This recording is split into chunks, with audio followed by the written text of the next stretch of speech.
बोले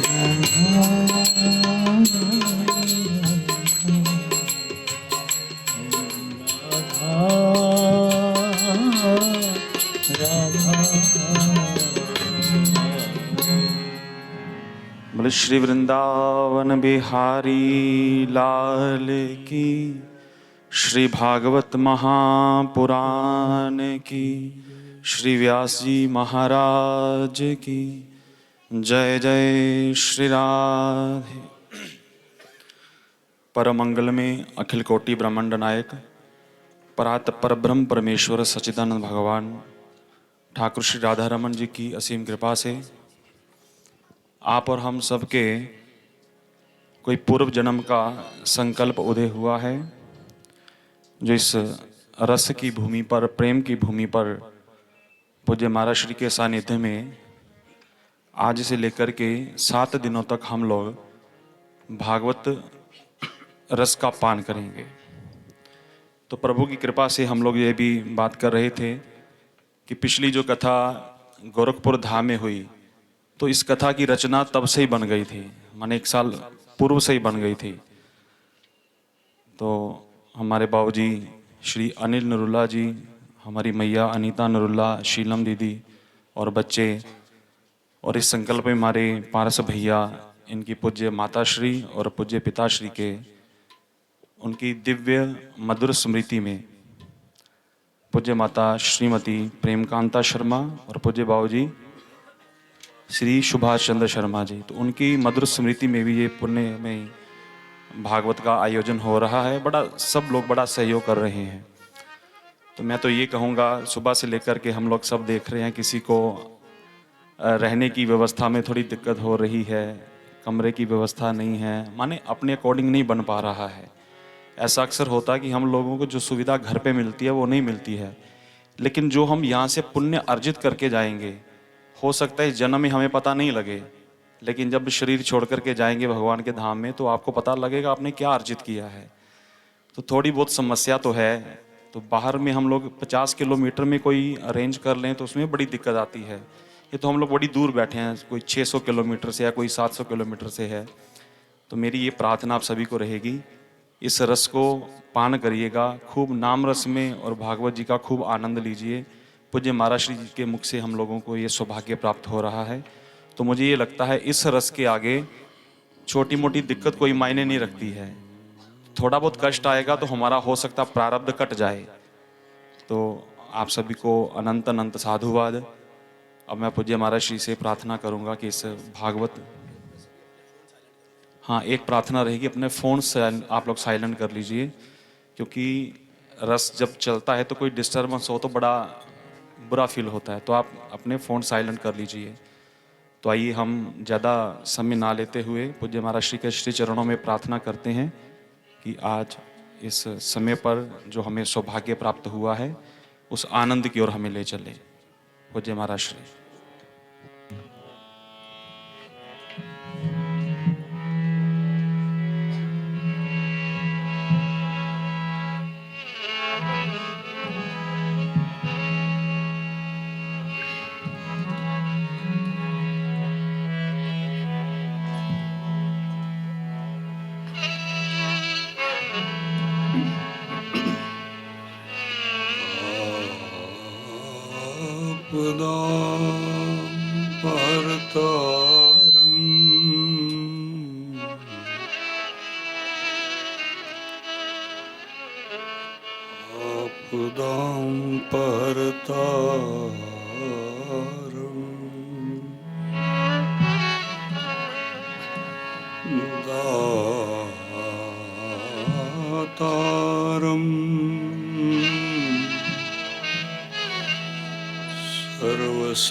कृष्णं नारायणं वन्दे कृष्णं वन्दे व्रजप्रियम् कृष्णं द्वैपायनो वन्दे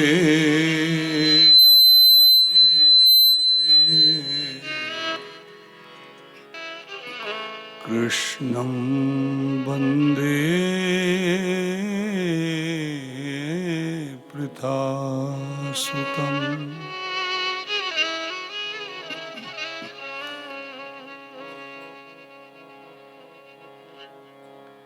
हे गोविंद हे गोपाल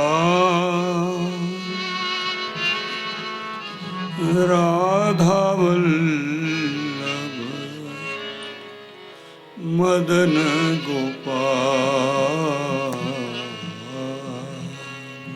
हे गोविंद हे गोपाल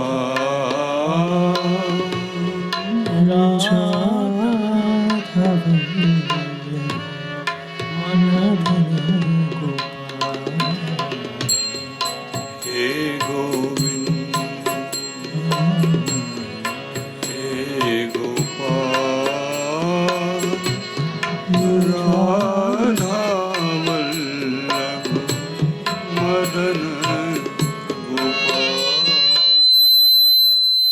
हे गोविंद हे गोपाल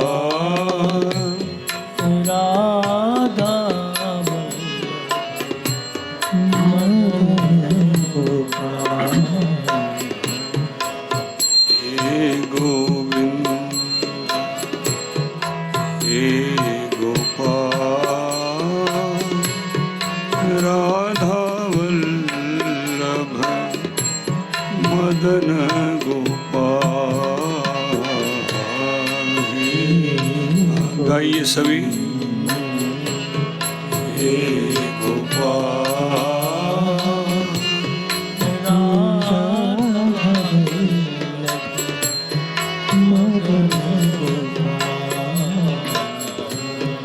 मदन गोपाल प्यारो मदन गोपाल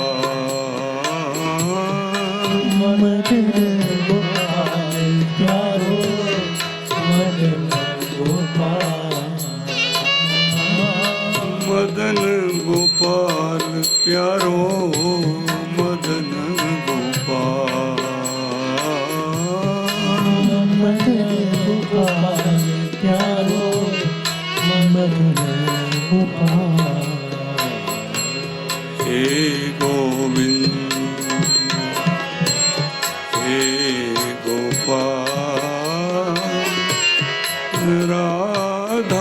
राधावल्लभ मदन गोपाल हे गोविंद हे गोपाल राधावल्लभ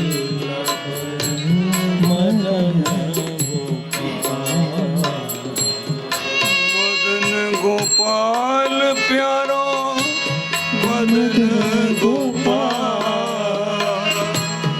मदन गोपाल प्यारो मदन गोपाल मदन गोपाल प्यारो मदन गोपाल मदन गोपाल प्यारो मदन गोपाल मदन गोपाल प्यारो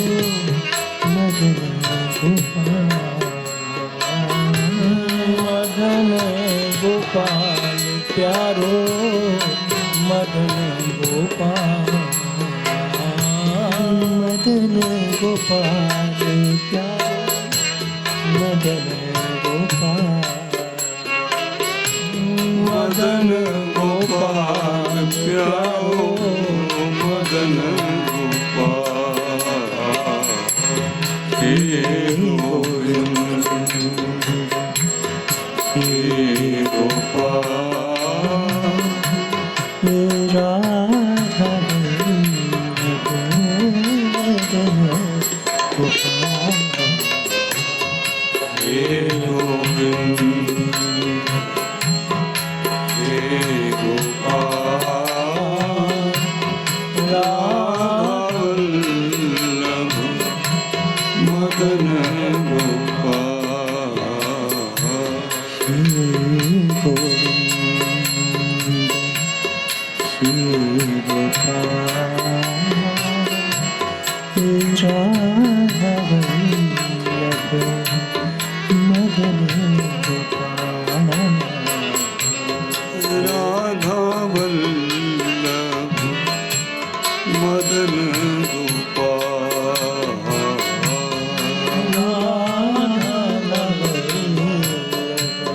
मदन गोपाल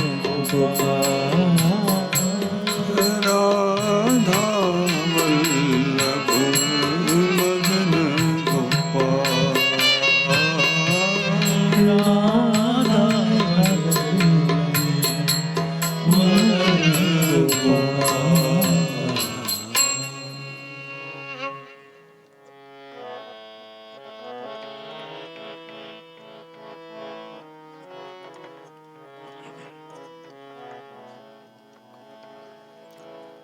यं प्रव्रजन्तमनुपेतं पेतकृत्यं द्वैपायनो विरह कातर आजुहाव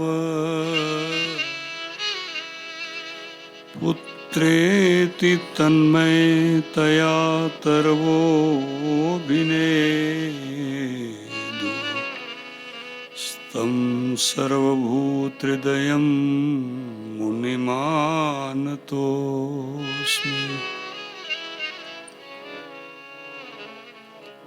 निगमकल्पतरोर्गलितं फलम् शुकमुखादमृतद्रवसंयुतम् पिबत भागवतं रसमालयं मुहुरहो रसिका भुवि भावुका नारायणं नमस्कृत्य नरं चैव नरोत्तमम् देवीं सरस्वतीं व्यासं ततो जयमुदीरये।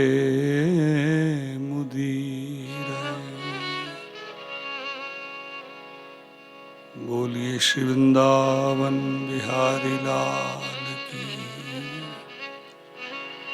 श्री अयोध्या नाथ की,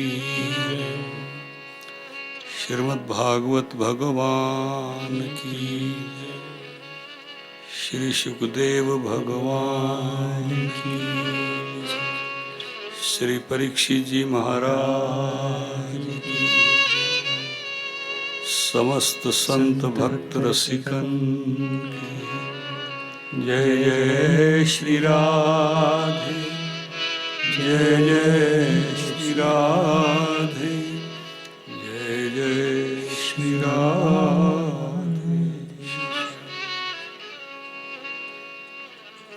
प्रथम सत्र में भागवत जी के महात्म में हम लोग प्रवेश कर रहे हैं। महात्म का अर्थ है महिमा।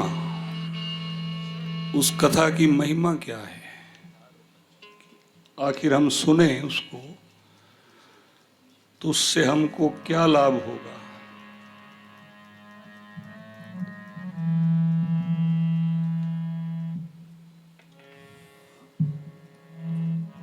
कथा से हम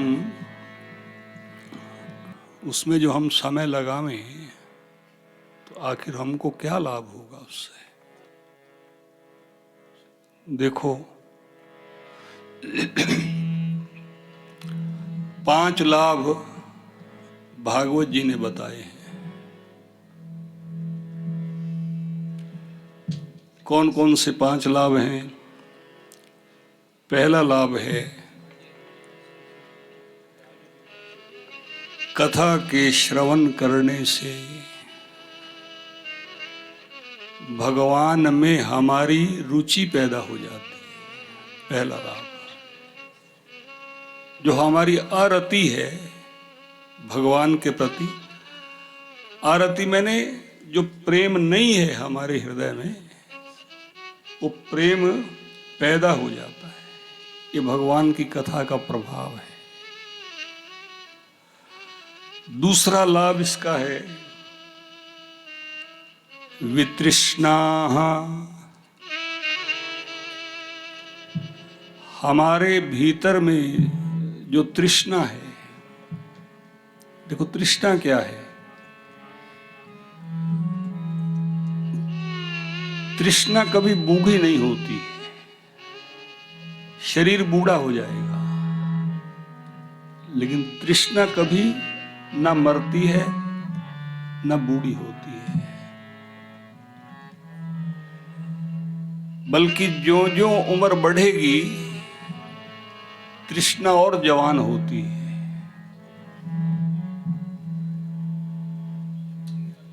लालसा और बढ़ती है सांसारिक विषयों की। हाय हाय शरीर से ही भोगते थे, अब शरीर ही जा रहा है।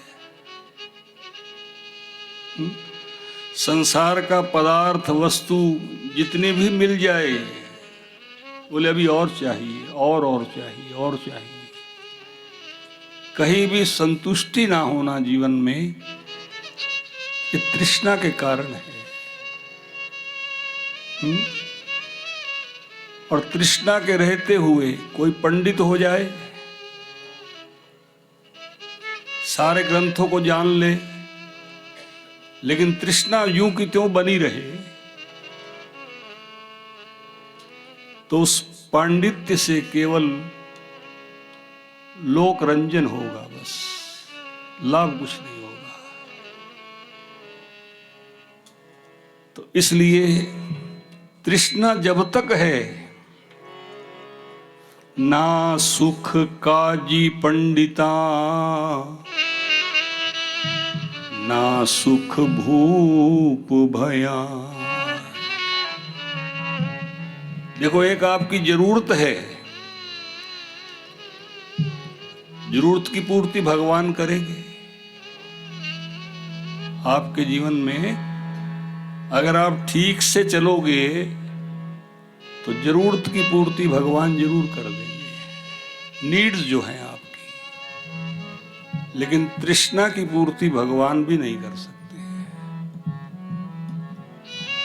इसलिए जब तक तृष्णा है तब तक आप सुखी नहीं हो सकते जीवन में। ना सुख काजी पंडिता, ना सुख भूप भया। कोई राजा हो जाए, सारे संसार का धन एक ही व्यक्ति को मिल जाए, बोले तब भी उसकी तृष्णा समाप्त नहीं होती है। राजपाट मिल जाए, फिर और पड़ोसी राज्य पर नजर हो जाती है कि ये भी हमें मिलना चाहिए, फिर ये भी मिलना चाहिए। तो राजा बनने पर भी सुख सहजाही आवसी, तृष्णा रोग गया। ये तृष्णा रोग है, रोग। और तृष्णा मिटती कैसे है जीवन में? भगवान की कथा का मन लगा के श्रवण करने से। भागवत जी का लक्षण ही ये बताया, जो 5 लाभ बताए हैं। वितृष्णा,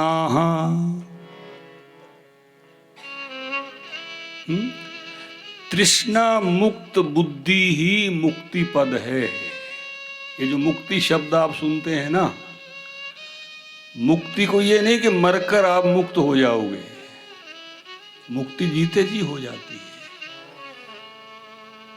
तृष्णा मुक्त बुद्धि ही मुक्ति पद है। जब आपकी बुद्धि में तृष्णा नहीं रही, यदि इच्छा लाभ संतुष्टो,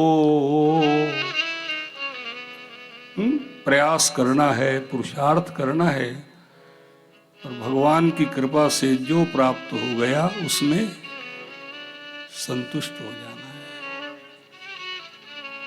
यह वाक्य 3 बार गीता में आया है। यदि इच्छा लाभ संतुष्टो, दूसरा संतुष्टो येन केनचित, यानी ऐसा नहीं कि ऐसा अगर भगवान कर दें तो फिर मैं संतुष्ट हो जाऊंगा। मुझे 3-4 करोड़ की लॉटरी अगर भगवान निकाल दें बस फिर मैं संतुष्ट हो जाऊंगा, नहीं हो सकते।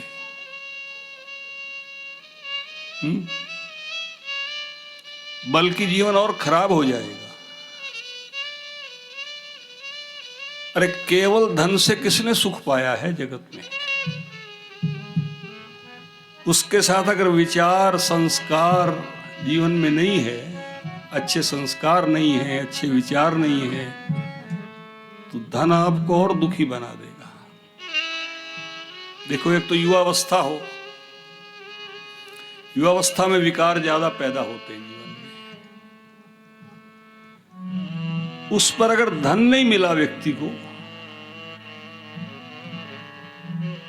तो वो कम पाप करेगा। युवावस्था के साथ धन का योग बन जाए तो पाप और बढ़ जाएंगे। ये बात बहुत देर बाद समझ आती है। हम लोगों ने प्रैक्टिकली अपने जीवन में देखा। हम लोग कॉलेज में पढ़ते थे तो थोड़ा वेट लिफ्टिंग का हम लोगों को शौक था उस समय, यानी 70 और 75 के बीच के काल में, 1900। तो जो लोग वहां आते थे तो हमारे फाजिल्का के लोग तो उनको जानते होंगे, अब उनमें कई तो है ही नहीं, वो चले गए। तो वो लोग वहां योजना बनाया करते हैं कि हम लोग हरिद्वार चलेंगे इकट्ठे और गंगा जी पे 2 किलो आम लेके बीच में ठंडे करके हम खाएंगे। आम खाएंगे, छिलके वहाँ फेंकेंगे बीच में, और फिर गंगा जी पर जाके हम वो विकारी बातें करते थे। हम वहाँ जाएंगे तो मेरा भी मन होता था मैं इनके साथ जाऊं, पर हमारे पिताजी अध्यापक थे, एक ऑनेस्ट टीचर थे, बहुत ऑनेस्टली उन्होंने वर्क किया अपने जीवन में, और हम लोगों का भी मन नहीं होता था कि उन पे दबाव डाल के पैसे उनसे लिए जाएं। ये भगवान की कृपा थी, मैं समझता हूँ। तो हम लोग नहीं जा पाते थे उनके साथ। तो अगर धन का योग बन जाता तो जो वो करते थे जाके वही हम करते। तो एक तो अवस्था ऐसी हो उस पर धन का योग बन जाए, और उस पर भी जीवन में अगर अविवेक हो, अविचार हो, तो फिर तो पापों की झड़ी लग जाएगी ना। फिर कहां से भक्ति आएगी जीवन में? इसलिए तृष्णा निवृत्त होती है विचार से। जब आप विचार करें कि भाई आज तक हम सुखी नहीं हुए हैं, सुविधा जरूर बढ़ी है, हम लोगों के घर में सुविधा बढ़ गई, सुख नहीं बढ़ा। सुख बढ़ने का अर्थ है दुख और सुख में समता का भाव आ जाना। भगवान कह रहे हैं गीता में, सुख दुखे समय कृत्वा लाभा लाभ जया जयो। गीता दूसरा अध्याय। सुख दुखे समय कृत्वा, बोले सुख भी आएगा जीवन में, दुख भी आएगा। और इसको अगर और हम थोड़ा सूक्ष्मता से लें, देखो किसी को सुख दुख नहीं आता है। लोग कहते नहीं भाग ने अब इसको दुख भेज दिया, भाग ने अब इसको सुख भेज दिया। भाग से सुख दुख किसी को नहीं आता है, केवल सुख दुख की परिस्थिति बनती है। बहुत ध्यान से समझना, सुख दुख नहीं आता, परिस्थिति बन गई। मान लो किसी के पास बहुत धन है, घाटा बहुत तगड़ा लग गया, धन चला गया, तो चला गया तो दुख नहीं आया, एक परिस्थिति बन गई उसके लिए सोचने की, दुख की परिस्थिति बन गई। अब उसको अगर विचार विवेक नहीं है तो उसके हार्ट पे असर हो जाएगा। क्यों जी? लेकिन अगर व्यक्ति विचारवान है, अगर व्यक्ति संस्कारी है, अगर भगवान की कृपा का उसने जरा भी दर्शन किया है अपने जीवन में, देखो भजन कोई खाली क्रिया नहीं है कि हम लोग क्रिया कर रहे हैं। भजन का असर हमारे मन जीवन व्यवहार पर होना चाहिए। हमारा विचार ना बदले, हमारा व्यवहार ना बदले, तो फिर हम भजन कर कैसे रहे? भजन तो आपको पूर्णतया रूपांतरित करेगा। इसलिए भजन मात्र क्रिया नहीं है कि हम लोग बोलते रहें, बस यही भजन है। विचार भी करना चाहिए, बैठकर अपने कल्याण के लिए सोचना भी चाहिए कि आखिर हमारे चित्त की कुछ प्रगति हो रही है कि नहीं हो रही।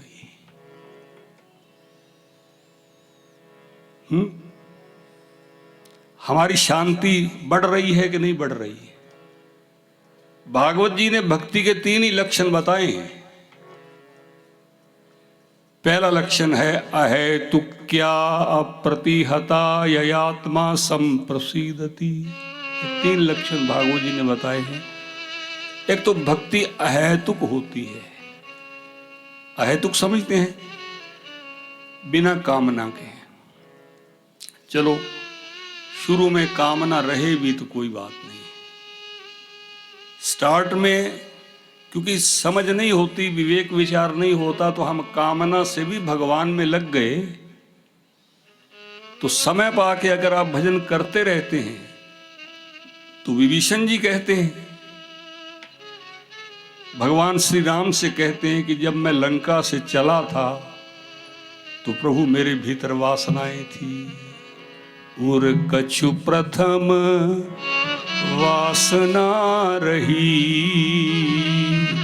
लेकिन जब आपके चरण कमलों का दर्शन किया और आपकी प्रीति की सरिता में जब मैंने स्नान किया, मेरी सब वासनाएं बह गई, मेरा चित्त निर्मल हो गया। अशुद्ध चित्त में वासनाएं अधिक रहती हैं। जैसे आपकी गली में किसी ने कूड़े का छोटा सा ढेर लगाया, 2 दिनों में देखना वो ढेर कितना बड़ा हो जाता है। जो आएगा वो ये बोले यही ठीक है, यही डाल दो, यही डाल दो। ऐसा होता है कि नहीं? जरा सा कूड़ा है तो कूड़ा कूड़े को खींचता है, फिर लोग लिफाफा लिए आएंगे स्कूटर पे, चलो यही डाल दो, यहाँ कूड़ा पहले ही पड़ा है। इसलिए भगवान की कथा का मन से श्रवण करने से आपके चित्त की शुद्धि होती है। और भागवत जी तो कहती हैं, एतस्मात् परम किंचित मनः शुद्धये न विद्यते।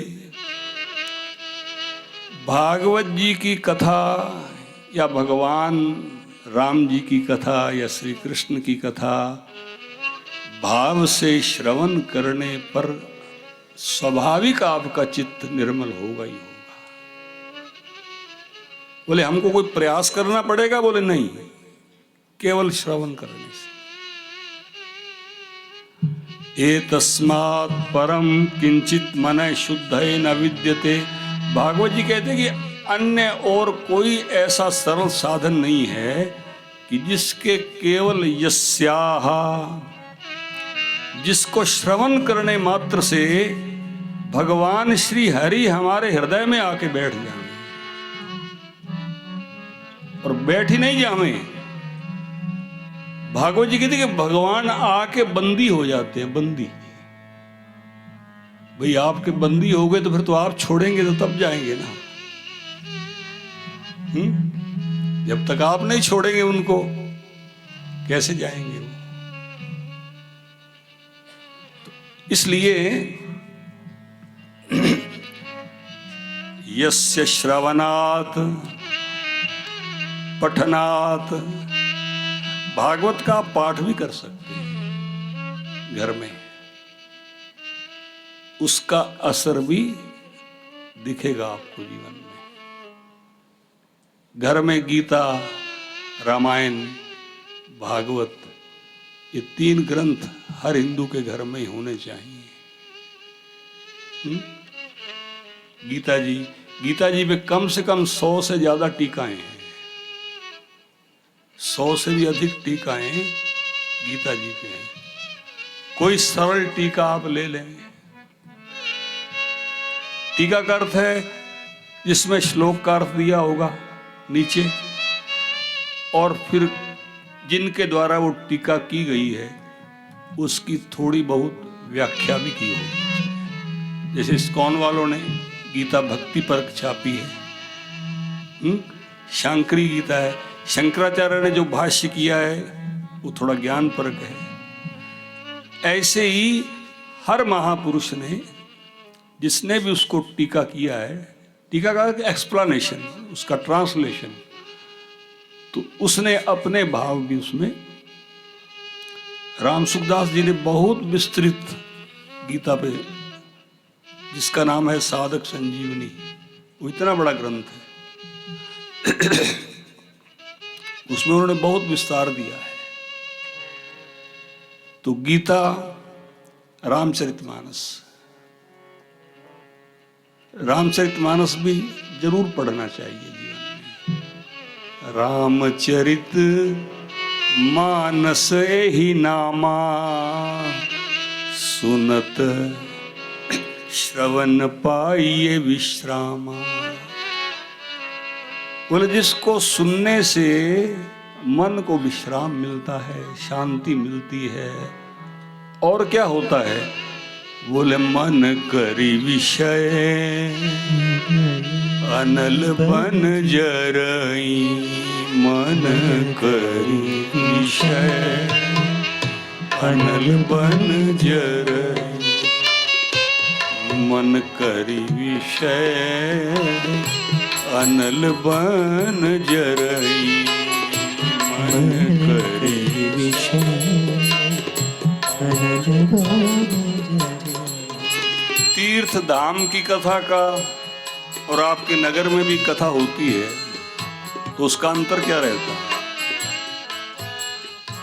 वहां भी कथा में लोग आते हैं, पर जैसे ज्यों ही 7 बजते हैं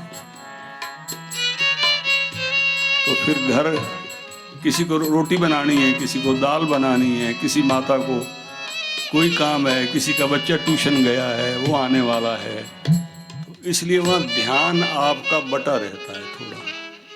अब यहाँ आधा घंटा लेट भी हो जाएगी, घंटा लेट हो जाएगी, तो आपको पता है कि भोजन तैयार है हमारे लिए, भगवान ने पहले व्यवस्था कर रखी है आप सबकी।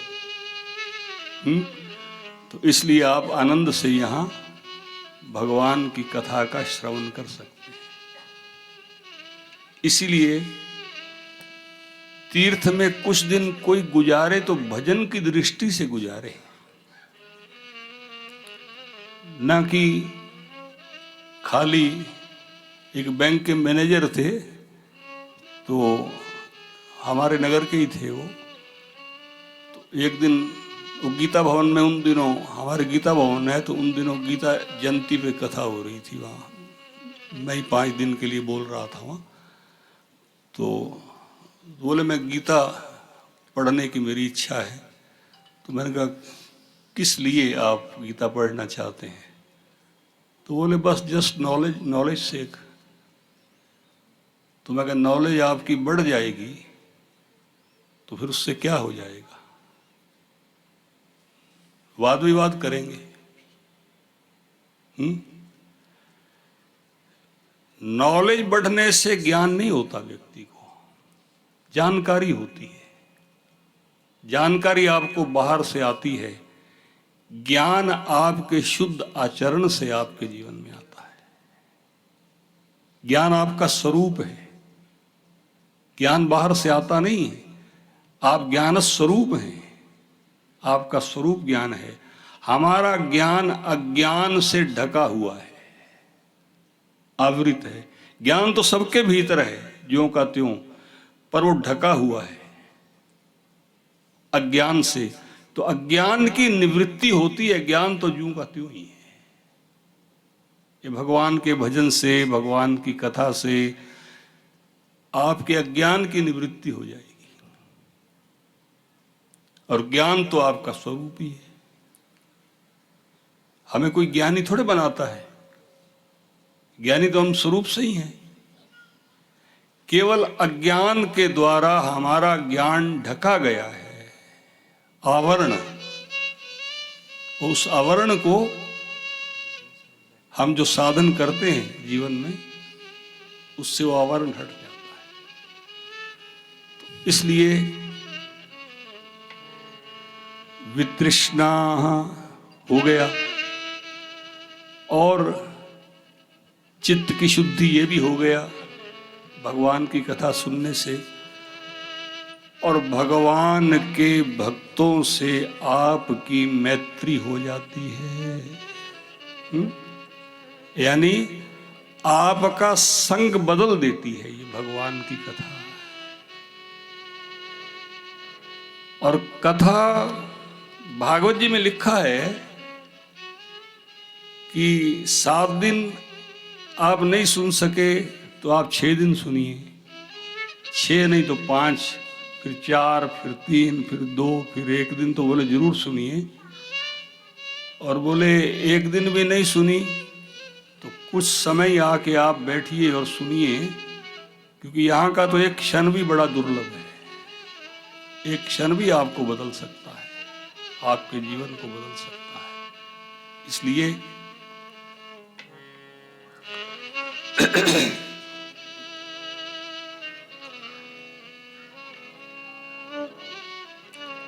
तो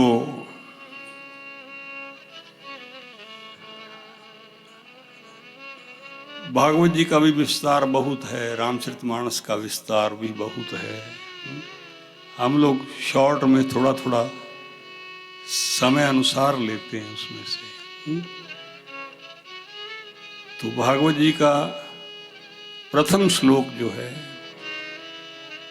सच्चिदानंद रूपाय विश्वोत्पत्त्यादि हेतवे तापत्रय विनाशाय श्री कृष्णाय वयं नुमः। सच्चिदानंद स्वरूप परमात्मा श्री कृष्ण। सच्चिदानंद क्या होता है? जिसमें सत, चित और आनंद तीनों गुण सदा विद्यमान रहते हैं, वो है सच्चिदानंद। सत्य परमात्मा क्या है? सत्य स्वरूप है। तो सत्य स्वरूप परमात्मा है। सत्य का अर्थ है, अब मैं और थोड़ा सरल बना के आपको कहूं, त्रिकाला बाधित है सत्य, यानी तीनों कालों में सत्य एक जैसा रहता है। सत्य बदलता नहीं है। भगवान सत्य स्वरूप है ना, भगवान बदलते नहीं कभी, वैसे ही रहते हैं। देखो त्रेता में भी भगवान थे, द्वापर में भी भगवान थे, सतयुग में भी भगवान थे, कलयुग में भी भगवान है। भगवान सदा समान रूप से विद्यमान हैं, इसलिए भगवान सत्य है। सत्य वो होता है जिसमें परिवर्तन नहीं होता, और जो चीज बदलने वाली होती है वो सत्य नहीं होती है। संसार सत्य नहीं है, इसलिए कहते संसार सत्य नहीं है। क्यों? वो प्रतिपल बदलता है। अब कोई आदमी आपको सुबह कुछ बात कहे, दोपहर में कुछ बात कहे, शाम को कुछ बात कहे, तो आप उसको क्या कहेंगे? क्यों जी? क्या नाम दे देंगे आप उसको? ये आदमी झूठा है। इसलिए जगत आज जो सुबह था वो अब नहीं है, जो आज है वो कल नहीं होगा। आप कहेंगे कैसे? आप गंगा जी के किनारे खड़े हो जाइए, अभी आपने स्नान किया है गंगा जी में, तो कोई आपसे पूछे कि जिस जल में आपने स्नान किया था वो जल है अब यहां, तो अब अविचारवान तो कहेगा कि वो जल वही जल है जिसमें स्नान किया, पर वो जल अब मीलों दूर चला गया है, अब नया जल है। ऐसे ही जो बदलने वाली चीज है उसको सत्य नहीं कहते। चित्त का अर्थ है चैतन्यता, यानी जो ये सुबह भी इसकी चर्चा हुई थी, जो चेतनता हमारे शरीर में दिखाई देती है, मन, इंद्रियां, बुद्धि में, तो वो चेतना भगवान की है। और तीसरा लक्षण है नित्यता। भगवान नित्य एक रस रहते हैं। ज्योति हूं काल एक रस रहे,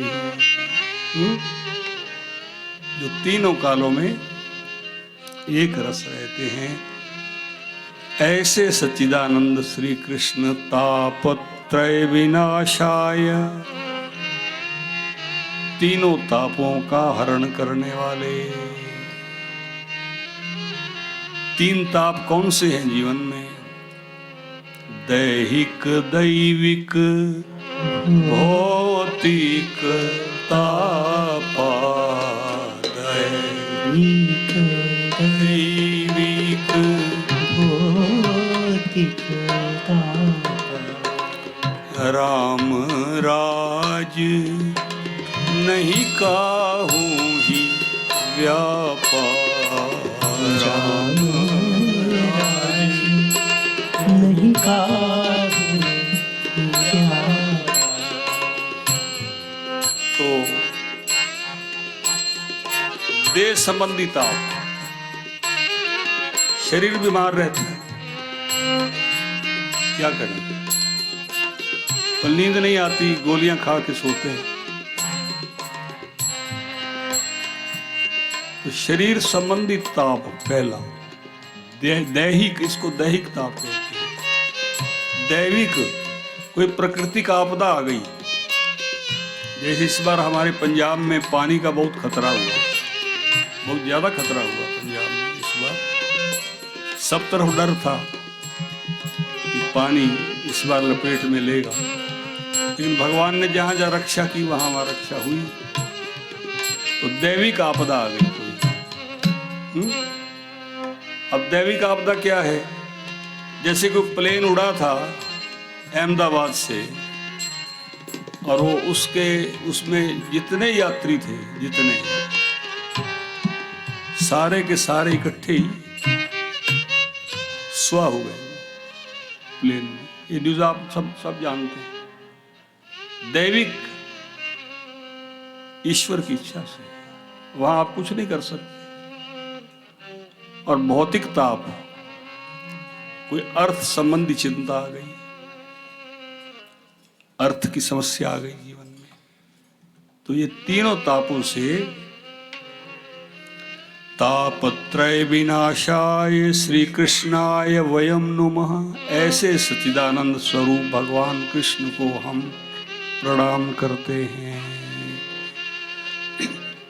बोलिए वृंदावन बिहारी लाल की। तो भगवान को प्रणाम करने से आपके पाप छीन जाते हैं। देखो, भगवान आपके पापों को छीन लेते हैं। प्रणाम किस लिए हम लोग करते हैं? गोपीजन ये बात कह रही हैं भागवत में। गोपीजन कहती हैं, प्रणत देहिना पाप कर्षणम तृणचरानुगम श्रीनिकेतनम। गीता जी के 19 श्लोक हैं भागवत में, उन्हीं में से एक मैं गा रहा हूं। प्रणत देहिना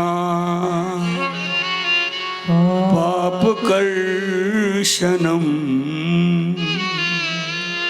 तृणचरानुगम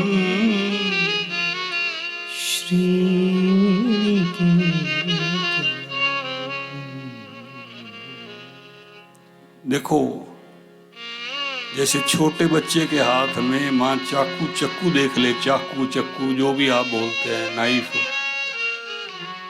तो माँ क्या करती है? 2 साल का बच्चा है, उसने चाकू उठा लिया है, तो माँ क्या करेगी? छीन लेगी। रोएगा बोले परवाह नहीं करती, बोले रोएगा तो थोड़ी देर, रो लेगा 2 मिनट।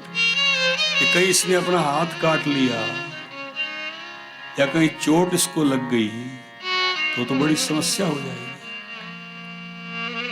जैसे माता की दृष्टि में बालक के प्रति करुणा छिपी हुई है, प्रेम छिपा हुआ है, उस प्रेम के चलते माता ये नहीं सहन कर सकती कि मेरे बच्चे को चक्कू से चोट लगे, 2-4 मिनट रोना उसका बर्दाश्त कर सकती है। ऐसे हमारे भगवान जो परम दयालु है, परम कृपालु है, तो पाप का फल होता है दुख। हमारे पापों को वो छीन लेते हैं जब हमको प्रणाम करते हैं। देखो, प्रणाम करने से आदि समस्या हल हो जाती। इसलिए कहते हैं कि प्रणाम करो भगवान को, गुरु को, बड़ों के चरणों में प्रणाम करो। बच्चों को भी माता पिता सिखाते हैं, लो फीट टच करो, और तुम प्रणाम करना ही है। तो प्रणाम करने से पाप नष्ट हो जाते हैं। अच्छा, भगवान छीनते क्यों हैं पापों को? क्योंकि पाप कोई दिखाता नहीं, पाप सब छिपाते हैं। पुण्य सब प्रकट करते हैं। जो चीज छिपाई जाती है उसको भगवान को छीननी पड़ती है, क्योंकि ये पाप छिपाएगा तो पाप बढ़ेंगे अंदर में, और बढ़ेंगे तो इसको फिर परिणाम में बड़ा कष्ट होगा। इसलिए मैं इससे पाप छीन लूं। प्रणत देहिना पाप कर्षणम। और ये तृणचरानुगम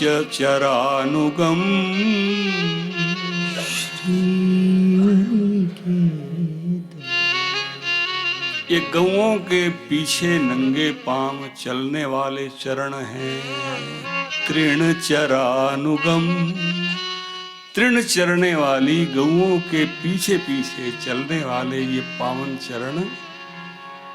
लेकिन ये किसी सामान्य ग्वाले के चरण नहीं है, ये तो श्रीनिकेतनम, जिनके वक्षस्थल पर लक्ष्मी जी निवास करते। तो गोपीजन कह रही हैं, प्रभु ये कथा आप चौथे पांचवें दिन सुनोगे। भागवत के रास पंचाध्याय की कथा है ये। तो गोपी कह रही हैं कि प्रभु हमारे हृदय में आपको अभिमान दिख गया, आप हमसे दूर चले गए, आपको दूर जाने की क्या जरूरत थी प्रभु। आपके जो चरण हैं, जो आपने कालिया के मस्तक पे रख दिए थे, कालिया नाग के मस्तक पे वो चरण धरे तो उसके अहम को भगवान ने दूर कर दिया, उस पर कृपा कर दी भगवान ने। तो गोपीजन कहती हैं कि हम कालिया से गई गुजरी तो नहीं है प्रभु, वही चरण फणि फणार्पितम ते पदाम्बुजम फणि फलार्पितं ते पदाम्बुजम्। वही चरण जो आपने कालिया के मस्तक में धर दिए थे। कृणु कुचेषु न कृन्धिरीक्षयम् कृणु कुचेषु न कृन्धिरी। वही चरण अगर आप हमारे वक्षस्थल पर रख देते तो हमारा विकार दूर हो जाता। हृदय में दो विकार रहते हैं। देखो बेटे बैठ जाओ बैठ जाओ, या बैठ जाओ और या फिर हाँ किसी की ड्यूटी लगा दो कि इनको थोड़ा खिला दे बाहर। बच्चे हैं ना, ये तो 2 मिनट बैठेंगे फिर इनकी खुदकुती शुरू हो जाती है। तो आपके चरण हमारे वक्षस्थल पर रख देते तो हमारा विकार दूर हो जाता प्रभु। हर जीव के हृदय में 2 विकार विद्यमान रहते हैं, एक दर्प एक कंदर्प। दर्प मैंने अभिमान और कंदर्प मैंने काम। देखो जहां काम रहता है वहीं राम जी रहते हैं।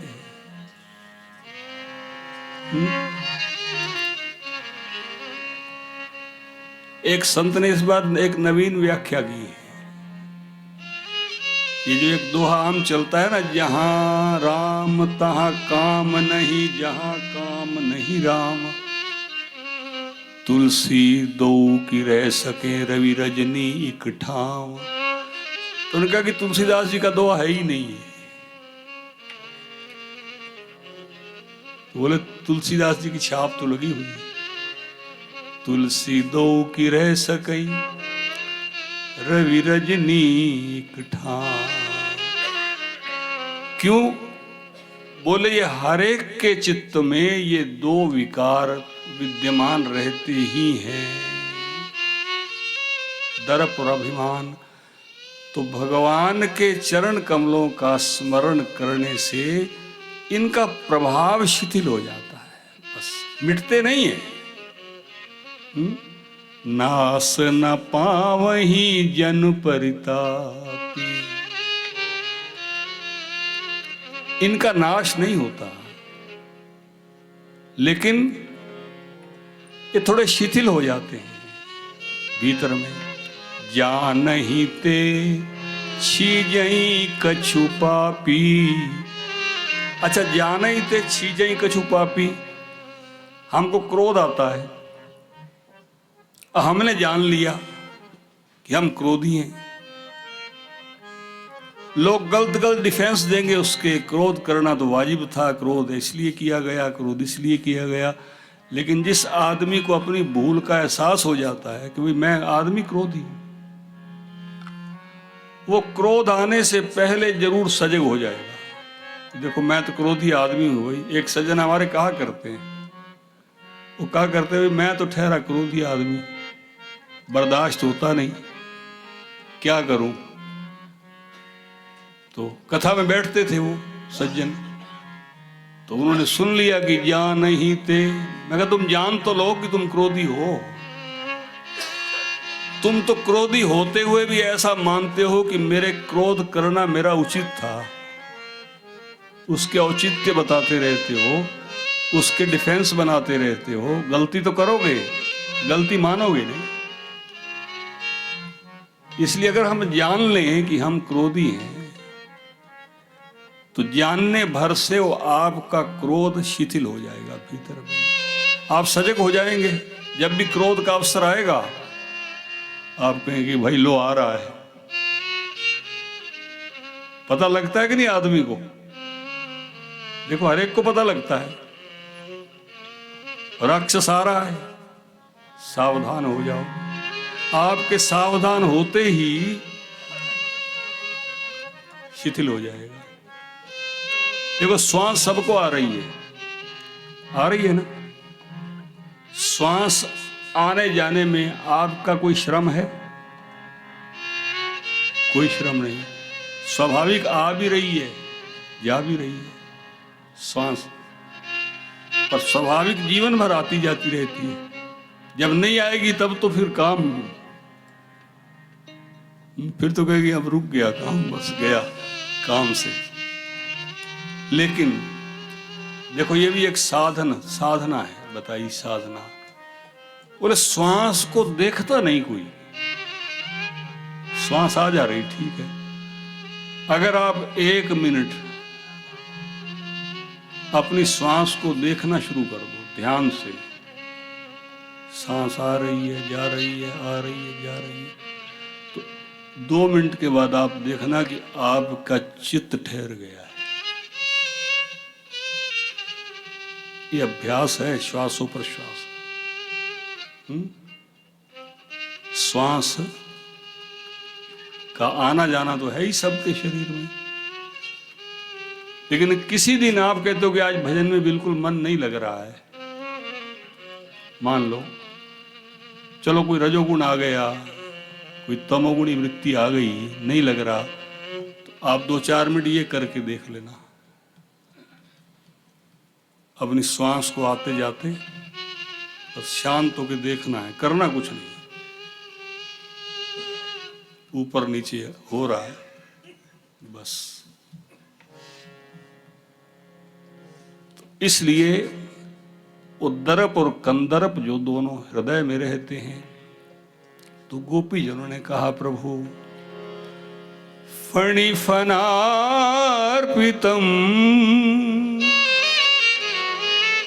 ते पदाम्बुजम् कृणुकुचेषु न कृन्दिरीच्छयम्।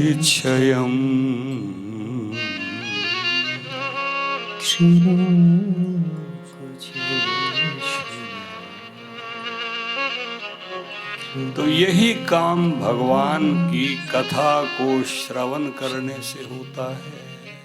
हमारे पाप नष्ट हो जाते। परीक्षित जी आ गए थे घर से, जब उनको शाप लगा 7 दिन का, गंगा किनारे कथा होने वाली है, कि देवताओं को पता लग गया इसका। देवता स्वर्ग में है, वहां कथा नहीं होती, वहां भोग रहते हैं, भोग भोगो। और भोगी लोग जो होते हैं वो स्वर्ग में देखते हैं कि इतना मजा, पर स्वर्ग में आपकी पूंजी जब तक रहेगी आपको रहने दिया जाएगा। मान लो आप यहां से कमा के बंबई गए, किसी 5 स्टार होटल में रुके, जितने दिन रुपए जेब में होंगे तब तक आपको रुकने दिया जाएगा। उसके बाद फिर आपको बस यही स्वर्ग है। क्षीणे पुण्य मृत्यु लोकम विशंति ते, पुण्य क्षीण होने पर आपको धक्का दे दिया जाएगा, जाओ अब दोबारा कमाओ जाके। तो देवताओं ने सुना कि कथा हो रही है पृथ्वी पर, तो पृथ्वी पर हम भी चले। तो सुन रखा था उन्होंने कि भाई कथा तो स्वर्ग में जब होती नहीं तो उन्होंने सुनी नहीं कभी। ना उनको कथा के प्रभाव का ज्ञान है। इसलिए उन्होंने कहा कि आज हम भी कथा सुने सुखदेव जी से के मुख से,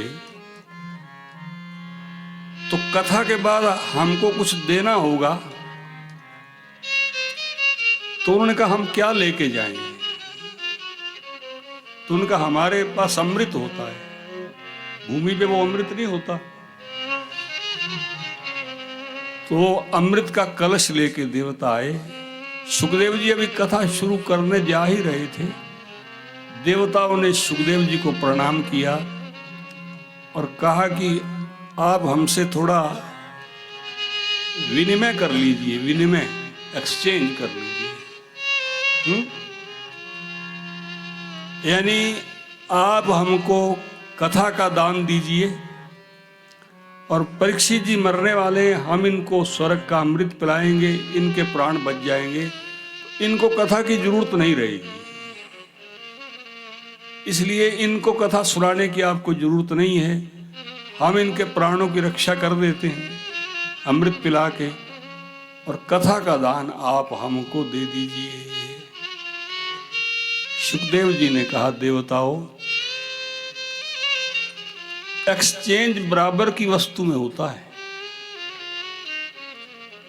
ये बार्टर सिस्टम था इकोनॉमिक्स में पहले, बहुत पहले, जहां गांवों में लोग कणक दे के सब्जी ले लेते थे, या जो भी जौ दिया तो उसके बदले में कुछ ले लिया। रुपए पैसे का प्रयोग कम होता था उस समय, तो इसको बार्टर सिस्टम कहते थे। तो देवताओं ने कहा कि आप बदल लें हमसे, यानी सौदा कर लें। सुखदेव जी ने कहा कि आप लोग जिस वस्तु की मांग कर रहे हैं, आपको उसके महात्म का ज्ञान ही नहीं है। आपका अमृत पी लेने के बाद भी कोई स्वर्ग जाएगा तो वहां उसके पुण्य नहीं होंगे, तो उसको नहीं रहने दिया जाएगा। ये पुण्यों का नाश करने वाला है अमृत, और भगवान की कथा जीव के पापों का, कल्मशों का नाश करने वाली है।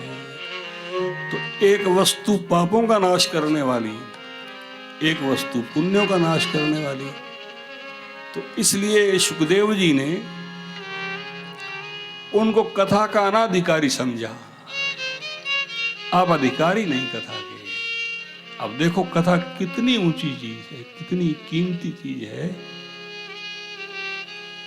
अधिकारी नहीं, लेकिन इस धरा पे जन्म लेने वाले, इस भारत भूमि में जन्म लेने वाले सभी जीव इसके अधिकारी हैं। अच्छा आप देखो, कोई आदमी कितना भी गिरा हुआ हो, शराबी हो, जुआरी हो, तो वो अगर कथा में आ जाए और वो आके बैठना चाहे, तो क्या आप उसको मना करोगे? नहीं करोगे ना। आपको कभी शायद सुधर ही जाए, चलो आ गया तो इसको बिठा दो, थोड़ा आदर से बिठा दो। तो मनुष्य मात्र को इसका अधिकार भगवान ने दे दिया है, लेकिन स्वर्गलोक के देवताओं को इसका अधिकारी नहीं माना गया। राम कथा के तेई अधिकारी, राम कथा के तेई अधिकारी, जिनके सतसंगति अति प्यारी, जिनके संगति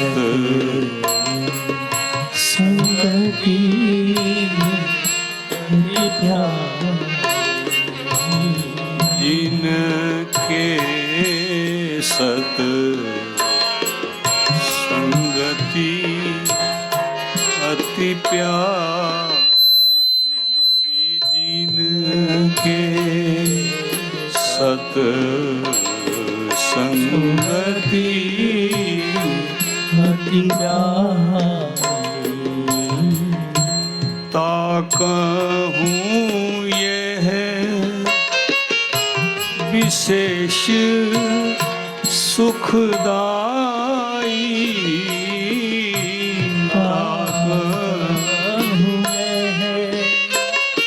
विशेष सुखदाई। रामचरितमानस उत्तरकांड की पंक्तियां हैं ये। कहूँ ये है विशेष सुखदाई। कहूँ ये है विशेष सुखदाई। जाहि प्राण प्रिय श्री रघुराई, जाहि प्राण प्रिय श्री रघुराई, जाहि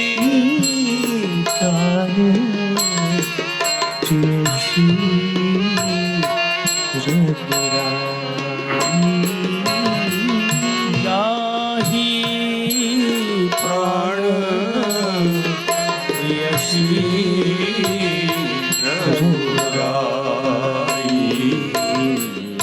राम कथा केते अधिकारी,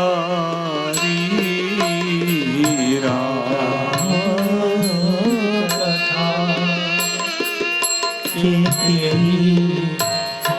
अधिकारी।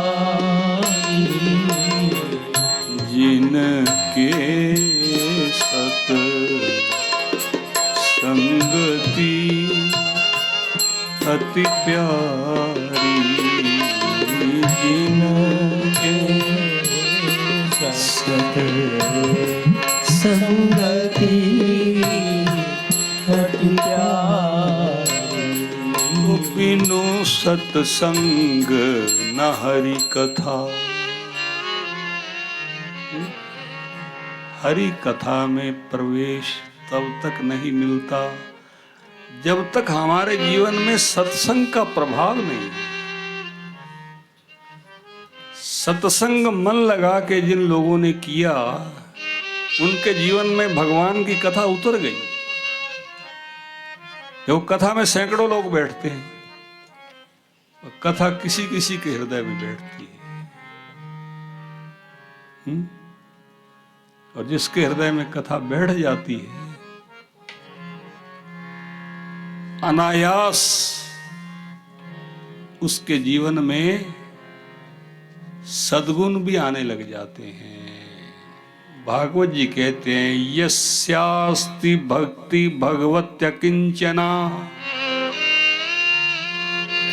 सर्वे गुणा तत्र समासते सुराः।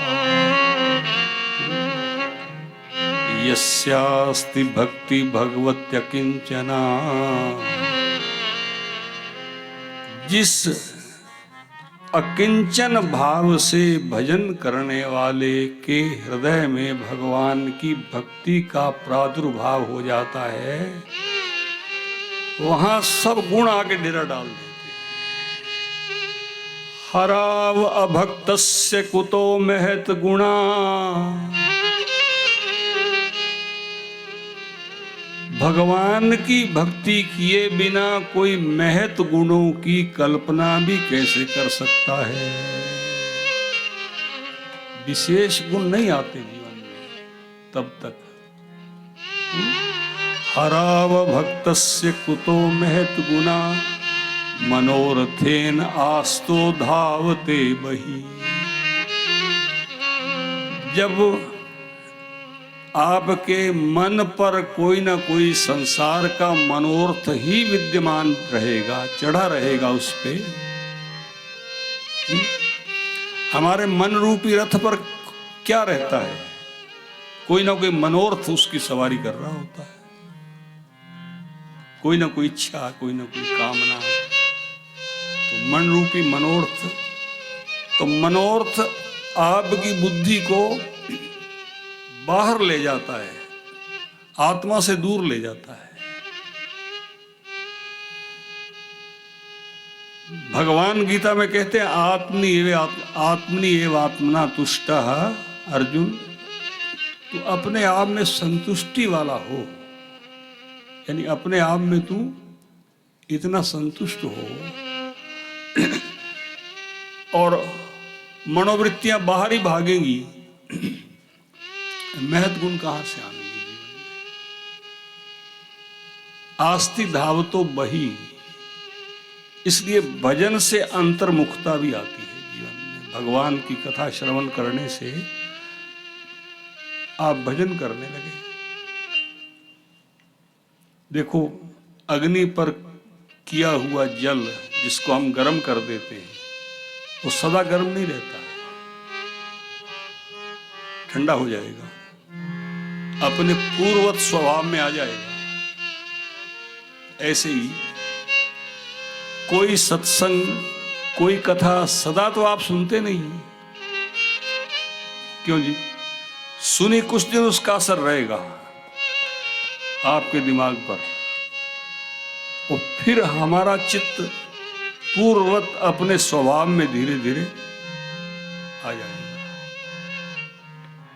इसलिए गोस्वामी जी ने कहा कि करहूं सदा सत्संग। तो बोले सदा सत्संग कैसे करें? नहीं होता। तो सत्संग के भावों को, महापुरुषों की कही हुई बातों को हमें थोड़ा अपने दिमाग में रखना चाहिए। उनका स्मरण, उनका चिंतन हम लोग करेंगे तो रोज सत्संग होगा हमारा। कोई भाव हमें अच्छा लग गया, उसको आप याद कर सकते हैं, दिमाग में उसको दोहरा सकते हैं। देखो, फेस, एक कहावत है अंग्रेजी में, face is the index of mind. आपके माइंड में जो चलता है ना,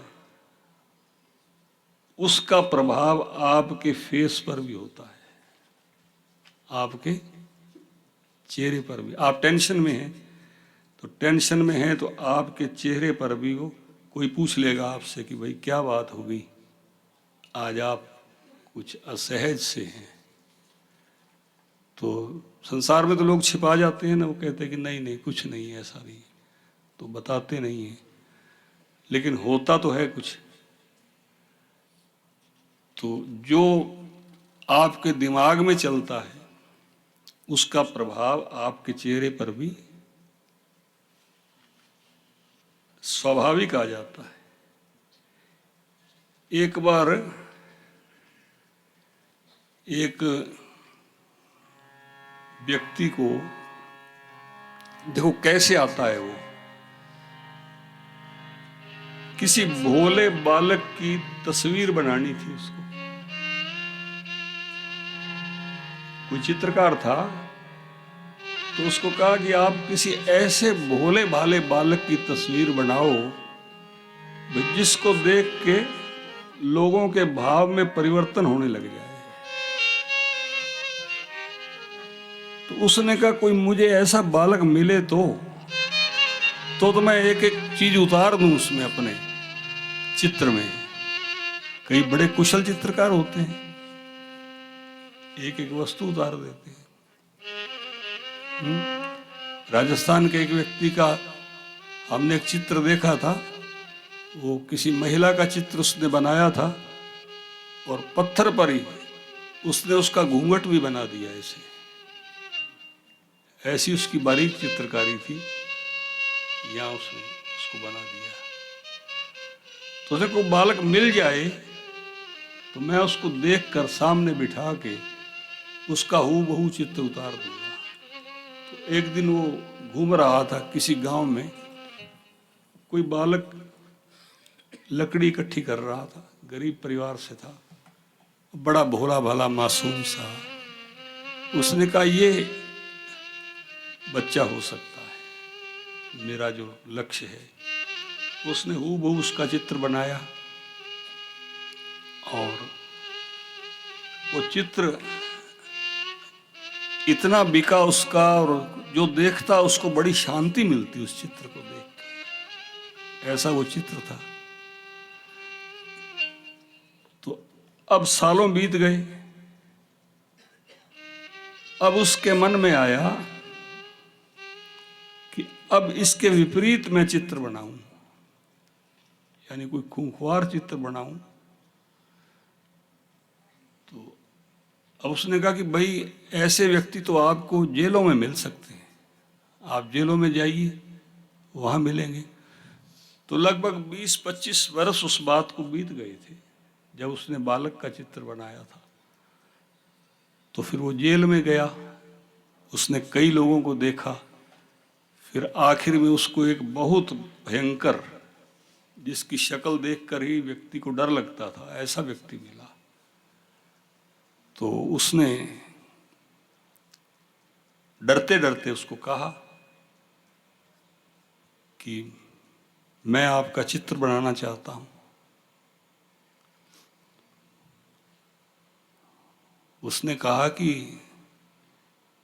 एक मेरा चित्र बचपन में किसी ने बनाया था, जब मैं बहुत छोटा था तो किसी चित्रकार ने मेरा एक चित्र बनाया था। तो बोले आज 25 वर्ष के बाद चित्रकार हैरान होते। उसने कहा कि तुम वो हो? अरे इतने भोले भाले मासूम बालक, और आज तुम्हारा चेहरा कितना भयानक हो गया है। उसने कहा जी मैं वही हूं।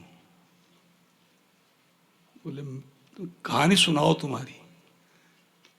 बोले मैं अपनी माँ के साथ रहता था, बड़ी ईमानदारी से अपना पेट पालता था, तो लकड़ी काट के लाता, उसको बेचकर हम लोग बड़े संतुष्ट थे, सुखी थे।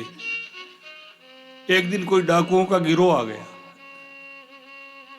उस समय मेरी उम्र 18 वर्ष की हो गई थी। उन्होंने देखा कि कोई युवक है, चलो इसको ले चलो, इसके द्वारा हम अपना काम करवाएंगे। जबरदस्ती उसको ले गए। उसको डर दिखा के, उन्होंने मारने का डर दिखा के, तो कहने लगा कि मेरे द्वारा उन्होंने 52 हत्याएं करवाई लोगों की, और एक एक हत्या का प्रभाव मेरे चित्त पर ऐसा पड़ा। वो सुनाते सुनाते रोने लगा, अपनी कथा सुनाते सुनाते। चित्रकार ने पूछा तो तुम रो रहे हो, तुम्हें दुख हो रहा है क्या? उसने कहा जी रो तो मैं इसलिए रहा हूं, मुझे उस दिन की ही याद आ रही है जब मेरा हृदय कितना निर्मल और पवित्र था। और आज तो उसने कहा कि तुम्हारे कृत्य जो हुए तो तुम्हारे द्वारा हुए, पर उसका पूरे का पूरा चित्रण तुम्हारे चेहरे पर है। तुम्हारा दृश्य इतना भयानक है कि मैं बता नहीं सकता।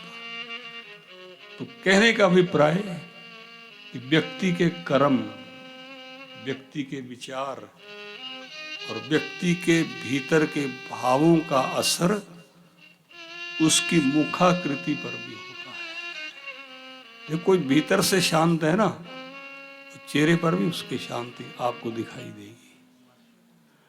तो भीतर से कोई अशांत है, आप नहीं रख सकते चेहरे को शांत, वो लक्षण झलकेंगे आपके ऊपर। तो इसलिए भगवान की कथा का जो प्रभाव है हमारे जीवन पर, ये कथा हमारे हृदय को निर्मल बना देती है। तो सुखदेव जी ने जब उनको मना कर दिया, तो नारद जी कहते हैं कि एक बार मैं घूम रहा था, विशालापुरी में मैंने सोचा कि पृथ्वी पर लोग भक्ति करते हैं, तो मैं पृथ्वी पर आया दर्शन करने के लिए। मैं सब तीर्थों में घूमा, पुष्कर, प्रयाग, हरिद्वार, काशी, कुरुक्षेत्र, सेतुबंध, सब जगह मैं गया, लेकिन कहीं भी मन को सच्ची शांति नहीं मिली। नारद जी कहते हैं, मैंने देखा तीर्थ व्यापार के अड्डे बन गए हैं।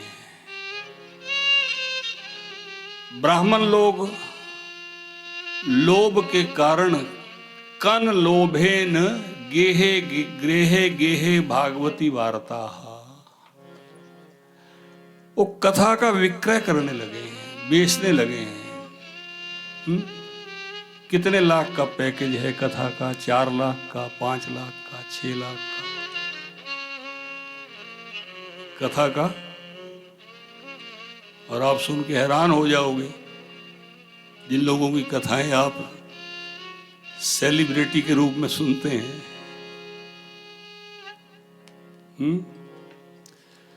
चलो खैर, वो जानने की जरूरत नहीं, ना उधर जाने की जरूरत है हम लोगों को। वो तो देखो, सच्चाई से चलोगे तो सत्य स्वरूप परमात्मा का अनुभव आपको हुए बिना रह ही नहीं सकता है। और तुम झूठ के पथ पर चलकर कभी भी उस सत्य स्वरूप परमात्मा का अनुभव नहीं कर सकते। इसलिए जिसको ये लाभ लेना हो, उसको हमारे महापुरुषों के जो नियम है, नारद जी ने देखा, यत् फलम नास्ति तपसा न योगेन समाधिना तत्फलम लभते सम्यक कलो केशो कीर्तनात्। और नारद जी कहते हैं कि जब मैं उदास सा हो गया, वहां मैं लौटने लगा, तो मैंने सोचा कि भगवान की एक पटरानी भारत भूमि में है, वृंदावन में, मैं उसका दर्शन करता चलूं। यमुना जी के किनारे जब मैं आया तो मैंने एक दृश्य देखा। एक युवती स्त्री अपने 2 अचेत पड़े हुए पुरुषों को चेतना में लाने का प्रयास कर रही थी। वो बार बार उनको जगाती थी, वो फिर मूर्छित हो जाते थे। नारद जी कहने, जब मैं उसके पास से गुजरा तो उसने मुझे आवाज लगाई, भो भो साधो क्षणम तिष्ठ मत चिंताम अपि नाशय। हे साधु पुरुष, आप रुक जाइए, मेरे हृदय की चिंता का आप नाश कीजिए। नारद जी ने पूछा, तुम कौन हो देवी? उसने कहा, मेरा नाम भक्ति है। पाखंडियों ने मेरे अंग भंग कर दिए हैं, और ये दोनों मेरे पुत्र हैं, ज्ञान और वैराग्य। ये दोनों मूर्छित हैं। नारद जी ने कहा, कलयुग में इनका कोई ग्राहक नहीं है। भक्ति देवी ने कहा कि वृंदावन आने पर मेरी काया में तो सुधार हो गया, लेकिन इनकी अवस्था में कोई सुधार नहीं हुआ है। नारद जी ने कहा, देवी ये दारुण कलयुग का समय है, फिर भी तुमको खेद नहीं करना चाहिए। श्री कृष्ण चरणाम भोजम स्मर दुखम गमिष्यति द्रौपदी च परित्राता येन कौरव कश्मलात् पालितो गोप सौंदर्य स कृष्ण क्वापि नो गतः।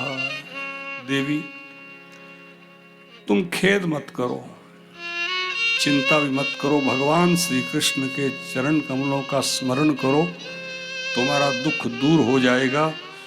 द्रौपदी की रक्षा जिन्होंने की थी कौरवों के अत्याचारों से, वो श्री कृष्ण कहीं चले नहीं गए। इसलिए नारद जी ने कहा, देवी भक्ति तो बड़ी दुर्लभ है जीवन में। नृणाम जन्म सहस्रेण भक्तो प्रीति ही जायते। हजारों जन्मों के बाद व्यक्ति का भगवान की भक्ति में अनुराग होता है।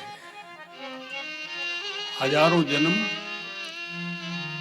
तो फिर अब हम क्या समझें कि अभी हमको 1000 जन्म और लेने, फिर हम भक्ति करेंगे? क्यों जी? देखो, भक्ति भाव किसी भी पड़ाव पर आपके जीवन में आ सकता है। कोई व्यक्ति 20 वर्ष की अवस्था में उसका झुकाव हुआ, किसी का 40 वर्ष की अवस्था में झुकाव हुआ, किसी का उससे भी ज़्यादा अवस्था में 60 वर्ष की अवस्था में झुकाव हुआ। लेकिन अगर उसका कोई संस्कार है पूर्व का, अगर पूर्व में भी उसने कभी उस भक्ति का आश्रय किया है, तो इस जन्म उसको वो मार्ग जरूर मिलेगा। ये भगवान की घोषणा है गीता में। भगवान ने स्पष्ट कहा है गीता में कि जो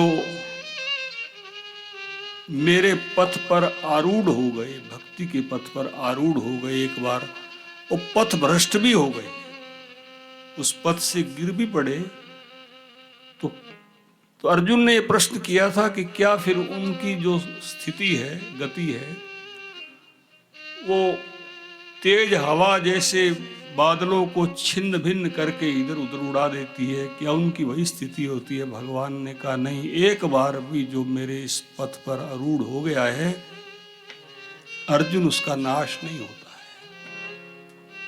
है। मेरी कृपा से श्रीमताम शुचिमताम गेहे योग भ्रष्टो विजायते, किसी श्रीमंत के घर में, श्रीमान के घर में मैं उसको फिर जन्म देता हूं और फिर मेरी कृपा से पूर्व किए हुए उन्हीं संस्कारों की मैं याद भी दिला देता हूं उसको। इसलिए पूर्व में हम सब लोगों ने कुछ ना कुछ तो किया ही होगा, जो इस जन्म हमको उनकी याद आ रही है। ऐसा तो नहीं है, इसी जन्म का तो नहीं हो सकता ये, वरना 100 आदमी बैठता है तो 100 के हृदय पर ही कथा का असर अलग अलग होता है। क्यों जी? अपने अपने पूर्व संस्कारों के प्रभाव से कोई बहुत जल्दी उन भावों को पकड़ जाते हैं और कईयों को समय लग जाता है।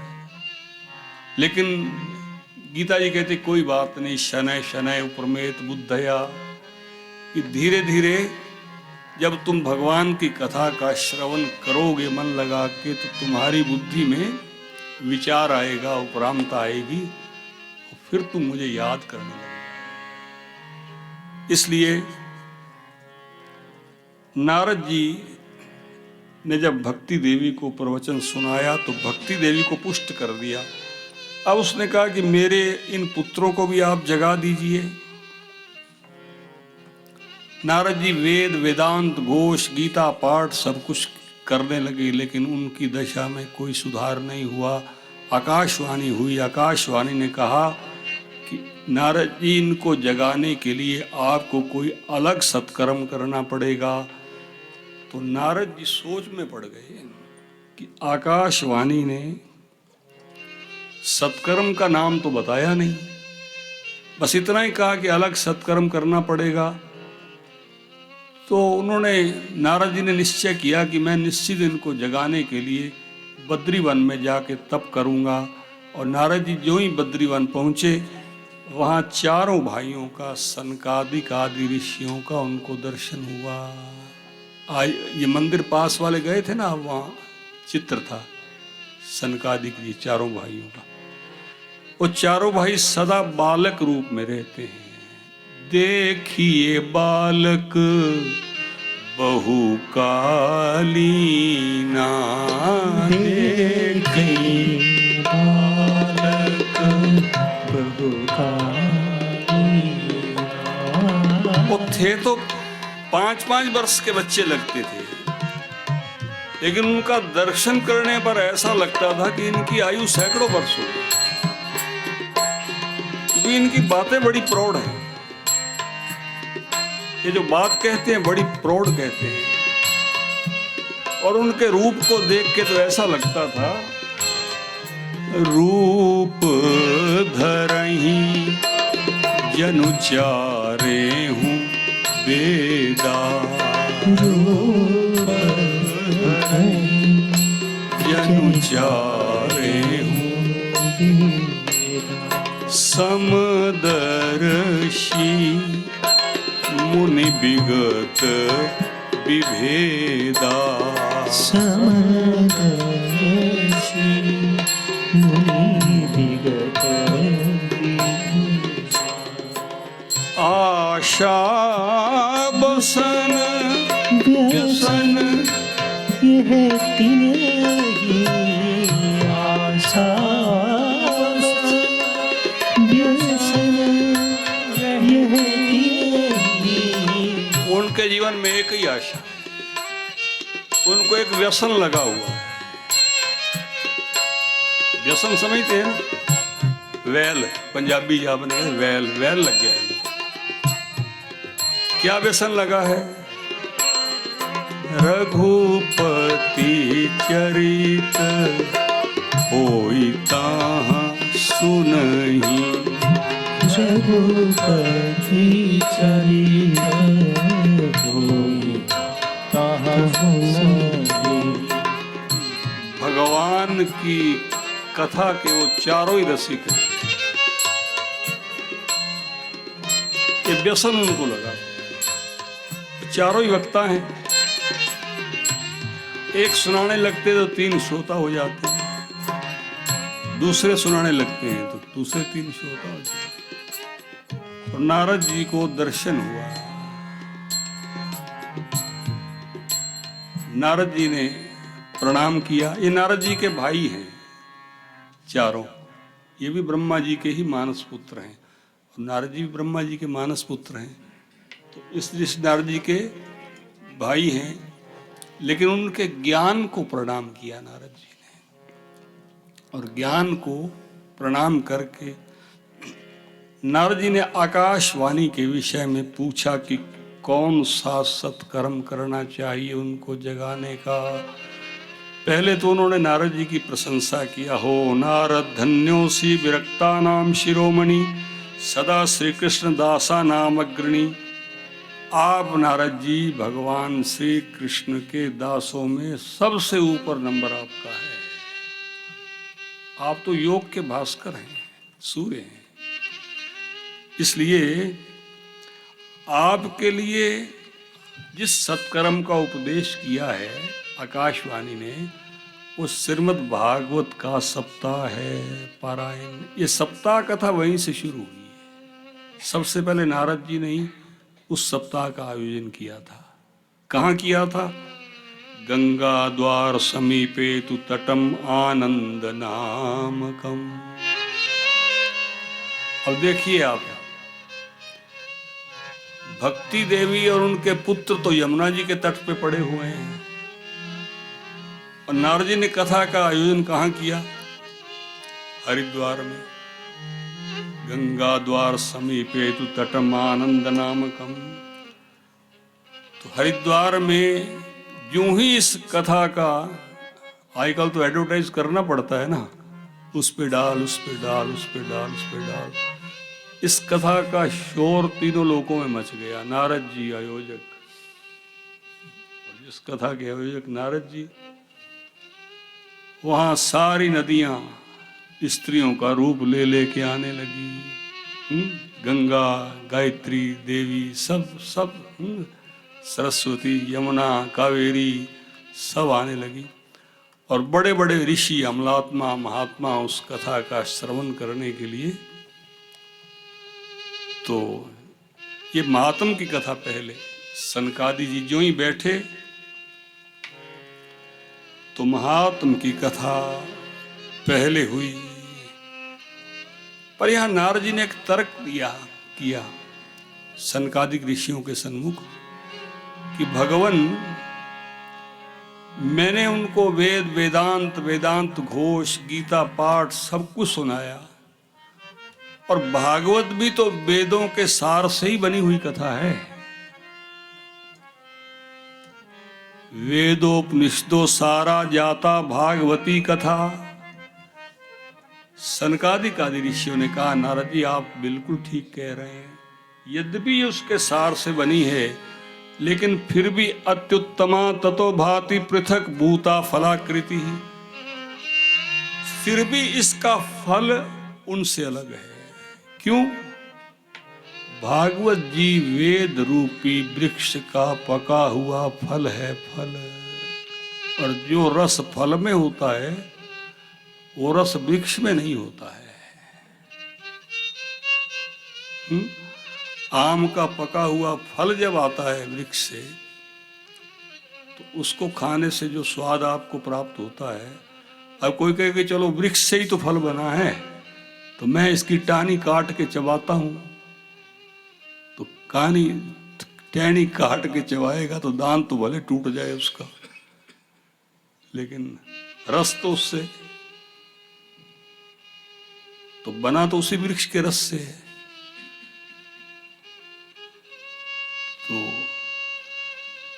नारद जी से उन्होंने कहा कि ये भागवत वेद रूपी वृक्ष का निगम कल्प तरोर गलितम फलम, ये गलित फल, गलित मैंने पका हुआ फल है। देखो हर फल में कुछ ना कुछ त्याज्य वस्तु जरूर होती है, या तो छिलका छोड़ा जाता है, या तो गुठली छोड़ी जाती है, या कोई चीज त्याज्य होती है। तो कहा कि इसमें कुछ भी त्याज्य नहीं है इस फल में, एक केवल रस रूप है। निगम कल्प तरोर गलितम फलम, और तोता अगर उस फल को चोंच लगा दे तो फल और मीठा माना जाता है। शुक मुखादम मृद्रव संयुतम पिबत भागवतम रसमालयम मुहुरहो रसिका भुवि भावुका। हे पृथ्वी पर रहने वाले भावुक जनों, उस रस को आपको बार बार पीना चाहिए। अब नारद जी की समझ में आया, और नारद जी ने सनकादि आदि ऋषियों को सुंदर आसन पे बिठाया, उनकी पूजा की। और जब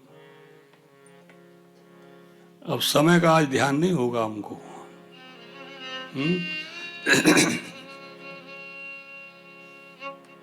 जब आनंद आने लगे तो फिर समय को क्या देखना है। ना आनंद आए तो विश्राम दे दो भाई, क्यों जी, कि भाई कल देखेंगे। तो जब बैठे वो, तो महात्मा की कथा जब उन्होंने कही, तो कहा कि जो फल यत् फलम नास्ति तपसा न योगेन समाधिना अनायासेन तत्सर्वम सप्ताह श्रवणे लभे। बोले भागवत जी के सप्ताह को श्रवण करने से जिस फल की प्राप्ति होती है, वो फल आपको किसी तपस्या से नहीं मिल सकता है।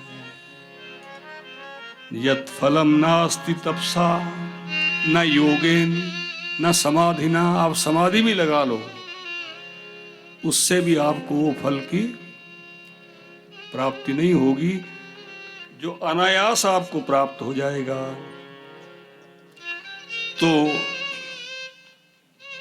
ज्यों ही महात्मा की कथा उन्होंने की, एक आश्चर्य हो गया उस सभा में। अब देखो कथा तो हो रही थी हरिद्वार में, और भक्ति देवी और पुत्र कहां पड़े थे, लेकिन ऐसा आश्चर्य घट गया वहां। एवं नगाहा श्रवणोरुधर में प्रकाश्यमाने ऋषि भी सभायाम।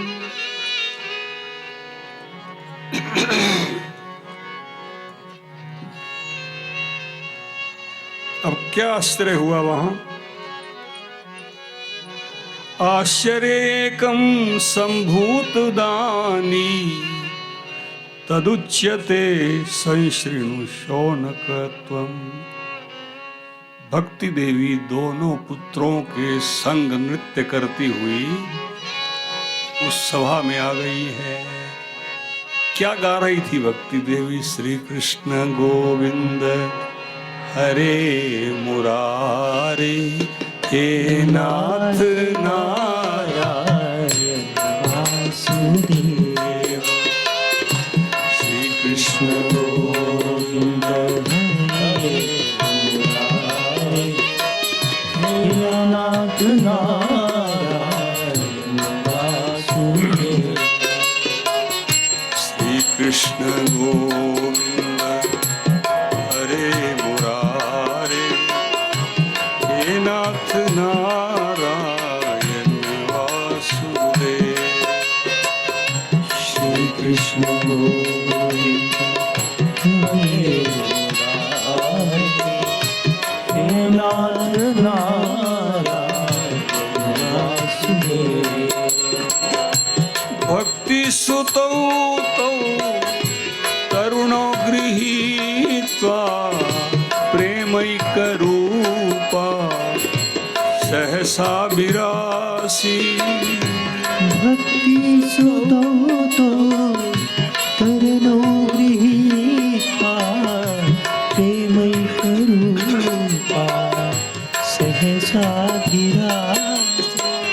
श्री कृष्ण गोविंद मुरारे, नाथेति नामानि निमुर्वदन्ति। श्री कृष्ण गोविंद हरे मुरारे, नाथेति नामानि निमुर्वदन्ति। श्री कृष्ण गोविंद हरे मुरारे, हे नाथ नारायण वासुदेव। श्री कृष्ण गोविंद हरे मुरारे, हे नाथ नारायण वासुदेव। श्री कृष्ण गोविंद मुरारे, हे नाथ नारायण वासुदेव। हे नाथ नारायण वासुदेव, हे नाथ नारायण वासुदेव। हे नाथ नारायण वासुदेव, हे नाथ नारायण वासुदेव। हे नाथ नारायण वासुदेव, हे नाथ नारायण वासुदेव। हे नाथ नारायण वासुदेव, हे नाथ नारायण वासुदेव। श्री कृष्ण गोविंद हरे मुरारी, हे नाथ नारायण वासुदेव। श्री कृष्ण गोविंद हरे मुरारी, हे नाथ नारायण। गोपाल गोविंद माधव केशव गोपाल हरे, जय जय भक्त वत्सल दीन दयाल हरे। गोविंद गोविंद गोविंद माधव केशव माधव।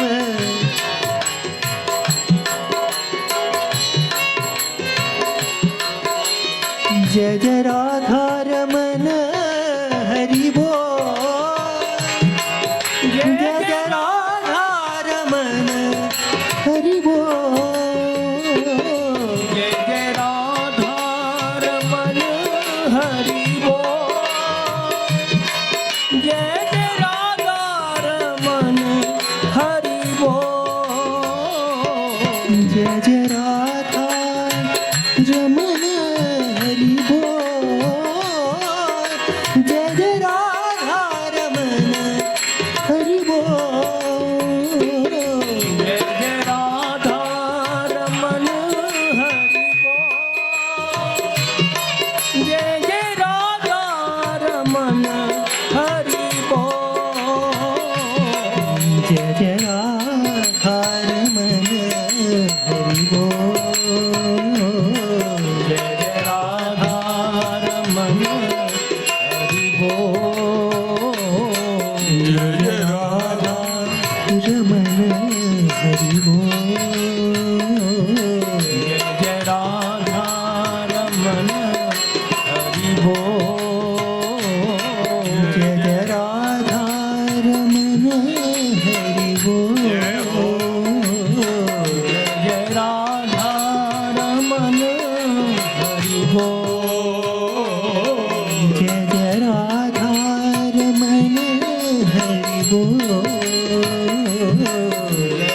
राधा रमन हरि बोल, जय जय राधा रमन हरि बोल, जय जय राधा रमन हरि बोल, जय जय राधा रमन हरि बोल,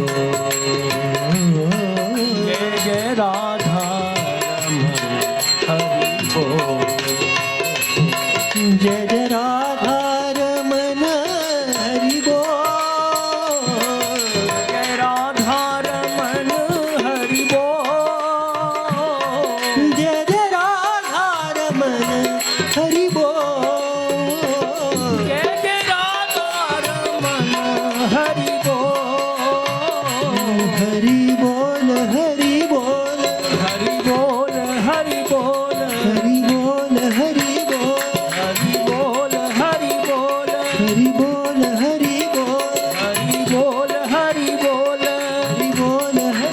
बोल, हरि बोल हरि हरि बोल हरि बोल, हरि बोल हरि बोल, हरि बोल हरि बोल, हरि बोल हरि बोल, हरि बोल राधे बोल राधे बोल,